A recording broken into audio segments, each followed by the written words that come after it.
ফিরে আসা অতীত। পালিয়ে তো গিয়েছিলে আরিয়ান, কিন্তু সমুদ্র কখনো তার কাছে রাখা নাম ভুলে না।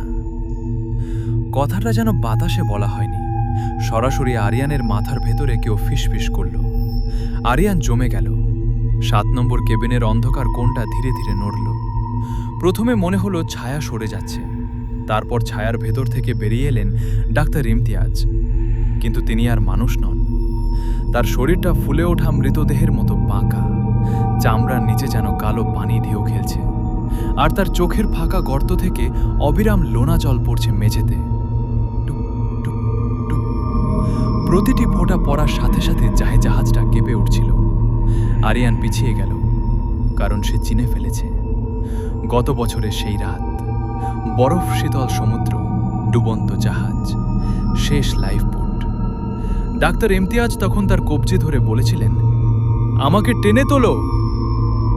আরিয়ান তার হাতের দিকে তাকিয়েছিল, তারপর কুঠার দিয়ে এক এক করে আঙুল কেটে দিয়েছিল, যাতে লাইফ বোটে শুধু তার জন্য জায়গা থাকে। আর আজ সেই কাটা আঙুলগুলো ডাক্তার ইমতিয়াজের হাতের সাথে আবার জোড়া লেগে আছে, কিন্তু উল্টো দিকে।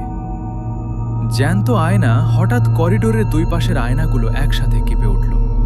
তারপর প্রতিটি আয়নায় আরিয়ান নিজের মুখ দেখল না। সে দেখল একটা মানুষ দাঁড়িয়ে আছে তার মতো দেখতে, কিন্তু চোখ দুটো সম্পূর্ণ কালো। আয়নাগুলোতে সে দেখল সেই সত্য যেটা সে নিজের কাছেও লুকিয়ে রেখেছিল। সে দেখল সে জাহাজের মাস্টার কি হাতে নিয়ে একটার পর একটা কেবিন বাইরে থেকে লক করছে। ভেতর থেকে চিৎকার, দয়া করে দরজা খোলো, আমার বাচ্চাটা ভিতরে, বাঁচাও।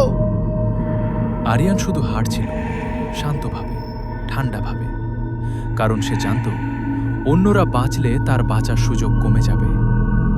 হঠাৎ আয়নার ভেতরের আরিয়ান ঘুরে তার দিকে তাকালো।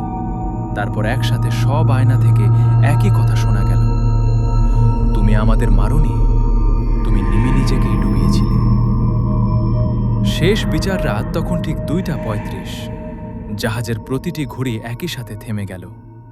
মেঝেতে পানি জমতে শুরু করল, কিন্তু সেটা সমুদ্রের স্বচ্ছ জল নয়, ঘন, কালো, এত